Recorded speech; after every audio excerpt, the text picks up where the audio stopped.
Crispy কেকের জন্য উপরে যে ক্রিসপি লেয়ারটা আছে আজকে আপনাদেরকে সেটাই মেক করে দেখাবো। এটা কিন্তু কোনো কর্নফ্লেক্স না, এটা হচ্ছে গিয়ে একদমই ডিফারেন্ট একটা জিনিস।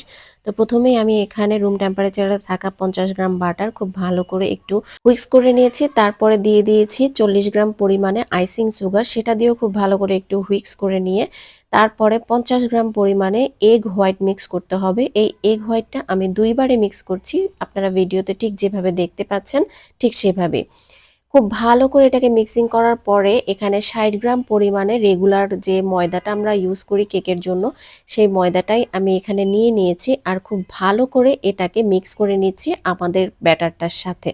আর একটু লক্ষ্য রাখতে হবে যাতে কোনো রকমের লাম্পস না থাকে। অ্যান্ড ফাইনালি আমাদের ব্যাটারটা কিন্তু রেডি, কনসিস্টেন্সিটা এরকমই হবে। এখন আমি একটু ভ্যানিলা ফ্লেভার অ্যাড করে দিচ্ছি, দেন আবারও একটু মিশিয়ে নেব। তারপরে যে কোনো ধরনের সিলিকন ম্যাটের উপরে এই পুরো মিশ্রণটা একদম পাতলা লেয়ার করে, যতটা সম্ভব পাতলা লেয়ার করে ঠিক এইভাবে বিছিয়ে দিতে হবে।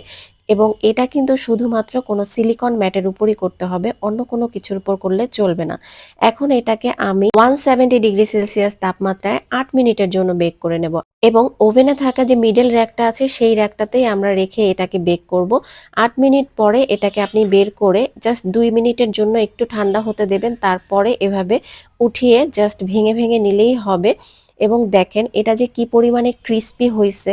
এবং এই জিনিসটা আপনি রুম টেম্পারেচারে ইজিলি 3-4 দিন রাখতে পারবেন যে কোনো এয়ারটাইট কন্টেনারে। খোদা হাফেজ।